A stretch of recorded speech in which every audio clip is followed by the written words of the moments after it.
Terrific, terrific. Now let's speak about regions, because I always think I can remember going back to my diploma study.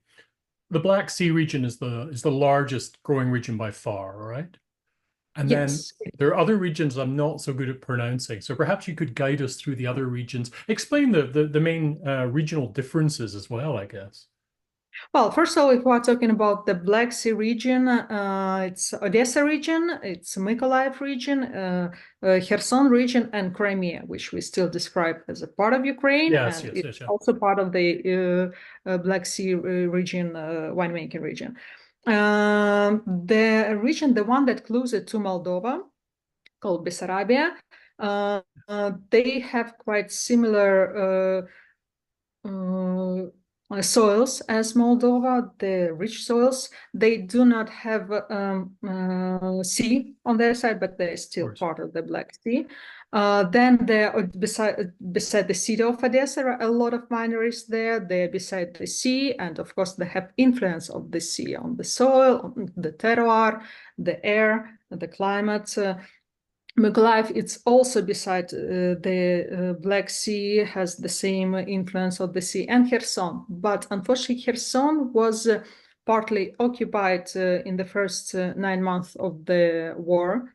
And the main Kherson winery and the only one historical winery in Ukraine, Chateau Trubetskij, which was since 19th century existed, it was completely destroyed. And their vineyards are mined still, and they cannot even go there to, it's liberated, but they cannot even go there to continue to do their harvest Oh or dear. to recuperate their winery because it's all the time shutting. So we cannot. I cannot tell you now anything about what's going on in Kherson region. In that part, we don't even have the official statistic how many vineyards we do have now because it's not safe to go there and to check what's left. Now, But in were general, these sellers, sorry, were these sellers in this region destroyed or were they looted or both? both. Both. I would even say they were not looted smartly, like Right. the good thing, because there was wines over 100 years. They were Oh, priceless yes, because yes. again, this winery is almost 150 years ago was established.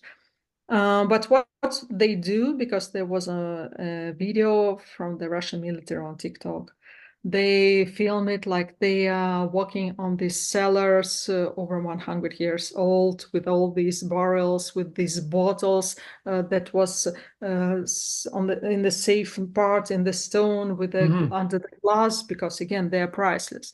And they just put everything in a plastic bottles, 5 liters. They just mixed everything and Oh, drunk, wow. just to be drunk.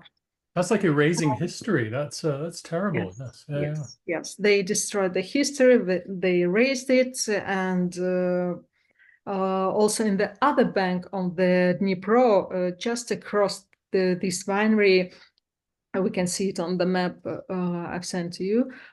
There was another winery, Tavria. They produced one of the best cognac in Ukraine, and also they made still wines. And they still under occupation, but there they were a little bit smarter. They steal everything, all wines, all cognacs in the barrels, because they were also 30, 50 years cognac spirits You mean cognac? in, oh, well, Yeah, yeah. officially in Ukraine until 2026, we can use the Oh, name Cognac of Ukraine. I This is see. official rule that Right. European Union allowed us to do. Since 2026, of course, we will start to use only brandy. But in our mind, it's always cognac, I but it's understand. that's Yeah. why it's hard to switch on brandy. But again, for now, it's still official, but we cannot, of course, to sell to the exports with the name of cognac. Then we put brandy. So they're all equipment, they steal all these spirits and etc. and send it to Crimea. They did it smart. The one that who destroyed fully Trubetskoy, they just destroyed it and drank it and destroy all. We had the pictures. They destroy all equipment, everything that costs hundreds and hundreds of thousands euros. So the war in that region has taken a very heavy toll on both the vineyards and the wineries, the wine industry as a whole. Yeah, yeah. That I wouldn't say it was not the biggest winemaking region in terms of quantity of wineries, but it was one of the richest in terms of the vineyards and the quality wineries and the historical wineries, because both wineries has the roots from the one 150 years, the other one it's also around 50, 60 years. It was also quite a long history. So that the main wineries, the most wineries are mostly in Odessa region. Right. And Now, I wouldn't say it's safe region, but thankfully they are not destroying, and there is not so much evidence of war on the vineyards. Okay, there was a few injuries and losses in the vineyards during the harvesting because the rockets are always flying, but no wineries destroyed. speaking about the war, a number of your winemakers and sommelier left their restaurants and their wineries to go and fight against the occupation, right? True, quite a lot of sommelier. I think it's I just can count in my mind over 10 definitely. They in the army now. Some winemakers are also fighting. There was a picture I sent to you with the winemakers who are in the army. The first one is Sergei Stachovsky. He's the first tennis player of Ukraine, and he was 20 something of the world. And he is really famous sportsman, and he's in army now. And the second picture, it's winemaker with this beautiful smile, young guy, winemaker, wine photographer, very famous.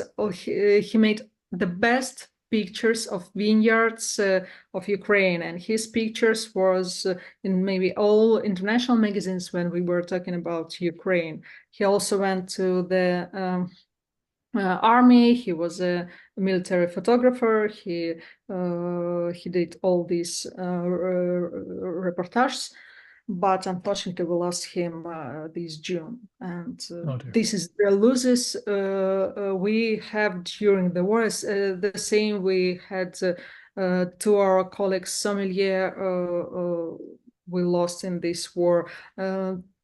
Well, too many losses we have during this war also in our wine community, and this is the best people of the wine community, and this is a huge loss for us. Oh dear. Oh dear.